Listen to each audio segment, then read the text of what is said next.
it.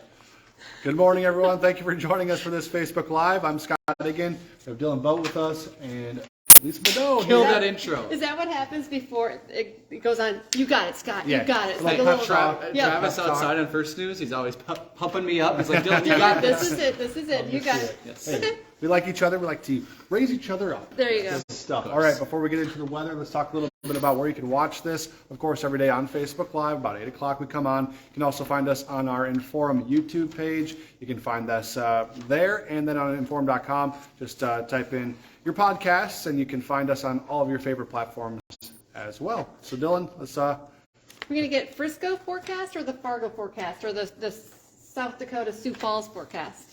I don't know. What do you want? Let's start with Fargo. Yeah. Fargo? Okay, it's going to be a chilly day today. Not like cold, but chilly. Temperatures in the teens. The north breeze this morning was a little chilly. I was outside. That north wind has a little bit of a bite to it, but that's just what it does.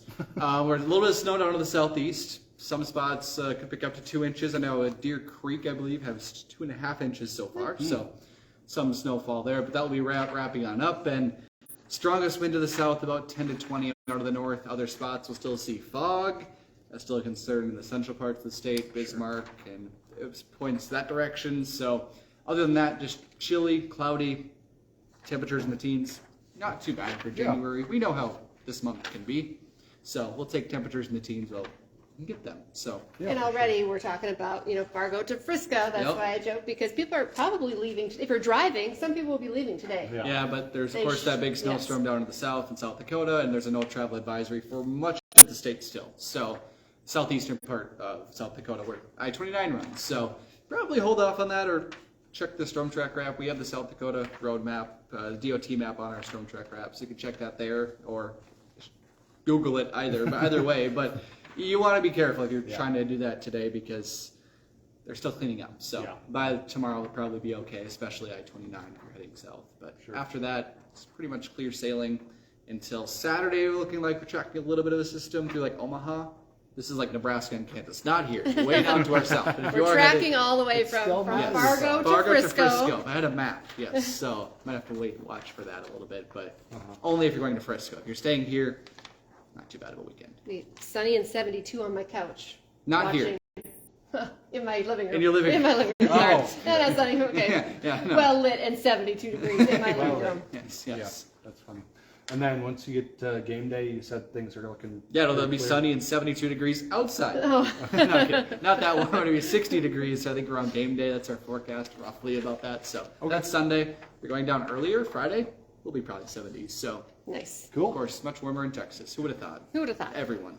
Good stuff. Thank you. Thank you. Appreciate it. All right, let's talk about some local headlines this morning. A Moorhead man is accused of a 2021 fatal shooting. He's now been arrested in the Twin Cities for suspicion on a separate murder. Idris Haji Muhammad was arrested near US Bank Stadium over the weekend for a shooting that happened in downtown Minneapolis. He also faces charges in Clay County for that other murder, that first-degree murder. He was initially arrested in September of 21 for that on a second-degree murder charge, and then he posted a bail to get out. It was a $1 million bond.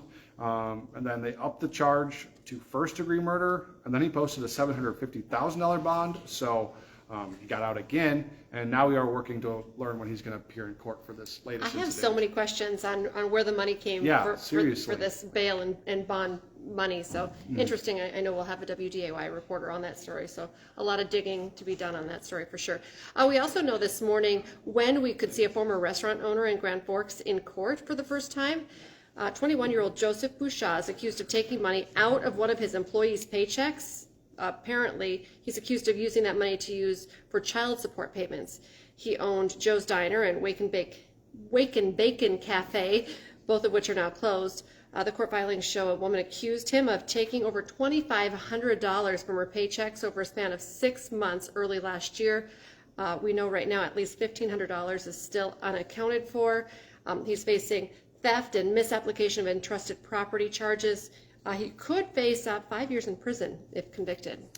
All right now a Buxton, North Dakota man is in jail facing attempted murder charges connected to a New Year's Eve house fire in Amaretto. Court records show 29-year-old Jeffrey Mundis assaulted a woman at her mobile home.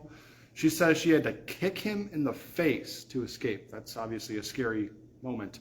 When she returned, she says that he had started the home on fire. He then held her inside, saying, if I'm going to die, you're going to die.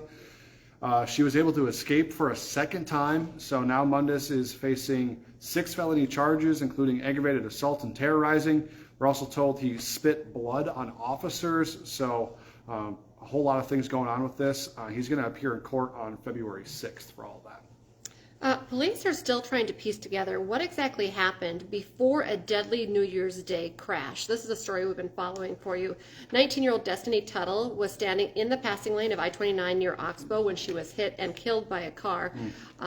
Police say they've done some digging. They're investigating, trying to figure out what led up to this. They do know at this point that they say she was in Fargo the night before she was hit and killed. And they know some of the people she was with, but they're still working on a timeline of how and why she was on the interstate that morning.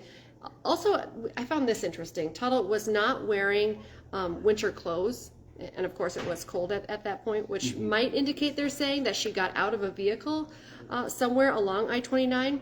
Investigators say they're also still trying to figure out, was there any criminal play? Was there any criminal element to of what happened? Whether or not she was under the influence of any different substances, they're still, I'm sure, waiting on toxicology reports and things like that as well. We do know that the driver that struck Tuttle is not expected to face any charges, but of course, stay with us. We'll continue to track updates for you on that story. Absolutely.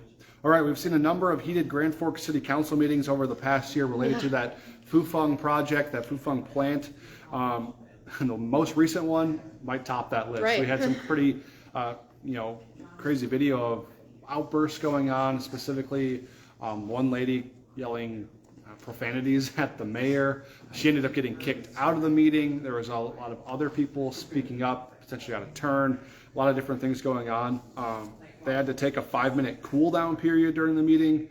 And then, through all this, the city leaders eventually were able to give a full update after federal regulators said that they're not going to get in the way of this thing. So now it's kind of all in the court of the city. So some people still not on board with this thing, saying that they are really fearing China's connection to the potential project, but the people who are for it say it's going to bring a lot of jobs and help out local farmers by keeping those products here in the area. So, and if you want to read more on that or kind of follow the timeline as to what's next, you can find that story on InForum.com, because it's hard to kind of keep track of all of the next steps. So it's an interesting story, though, for sure. Absolutely. Okay, yesterday we talked a lot about it being the first day of the new legislative session in Minnesota, North Dakota. We were talking about primarily. We do know this morning that the North Dakota Senate Minority Leader, Kathy Hogan, is recovering after she fell and hit her head leaving the Capitol building on day one.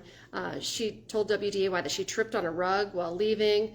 That accident sent her to the ER. We're hearing that she cracked a kneecap, also suffered a mild concussion. But at 74 years old, she says that's not going to stop her from working. She plans on working remotely from a hotel room while she gets used to being on crutches. Yeah. Not a good time to be on crutches. Icy winter, all of that. But she's also right now thanking some of her fellow politicians for helping her out when she did fall, and they were there to kind of rescue her. So that's a dirty one. I mean, cracked kneecap, concussion, wasn't a light fall. I mean, geez, that sounds like a bad deal. So wishing her all the best in her recovery. All right, some national headlines this morning. Still have a chance to be a millionaire. Lisa, the winning number was not called in last night's Mega Millions drawing, which means that jackpot is still growing. The next drawing is going to be on Friday, so get out, buy your ticket. It's going to be for $940 million, so getting up there close to $1 billion. Big one. But don't get your hopes up too high. Of course, we know the odds of winning jackpot are not too high. In this case, almost 1 in 303 million. And so to put that into perspective, the odds of being struck by lightning twice are 1 in 16 million. Twice. Yeah. Okay. Interesting stat. And of course, all of us, we just, trying to get as much information as we possibly can, updating, DeMar Hamlin, the Buffalo Bills safety, who of course collapsed on the field on Monday. During Monday Night Football, actually, and I don't know if we were going to talk about this, but Kevin Wallivan had an incredible story from 2 Fargo men, a father-son. The son, I think like 20 years old, big Bengals fan, went to the game, and then of course they were there. I was kind of watching Kevin's story, reading along how just the stadium went silent. We were all watching, and they said at home we knew a lot more than they did in the stands. I bet, because at least we had the benefit of hearing the commentators, but in the stadium, you're not really getting any type of update besides what it says on the big board, which was just it's suspended. So incredible story. You can watch that if you missed it on InForum.com. But I was going to say, I keep online. What's the update? How is he doing? We do know right now he is still in critical condition. He is on a ventilator. I know one of the new details, his uncle is now talking, a family member kind of giving us an update saying that he remains sedated. Doctors have flipped him on his stomach to make breathing easier. Also kind of confirming some of the things that we had maybe thought or suspected. He had to be resuscitated twice, once on the field and also once he got to the hospital, almost immediately when he got to the hospital.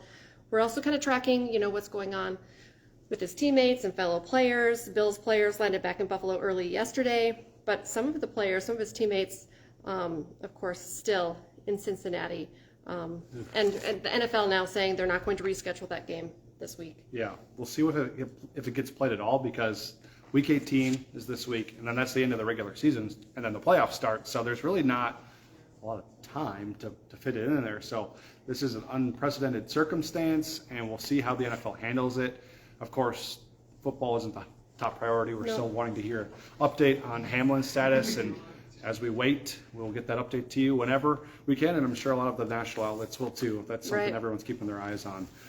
All right, and I'm sure Dom's going to talk about that more on Hot Mic, as well as the road to Frisco, obviously FCS Championship this weekend on Sunday, I believe at 1 o'clock.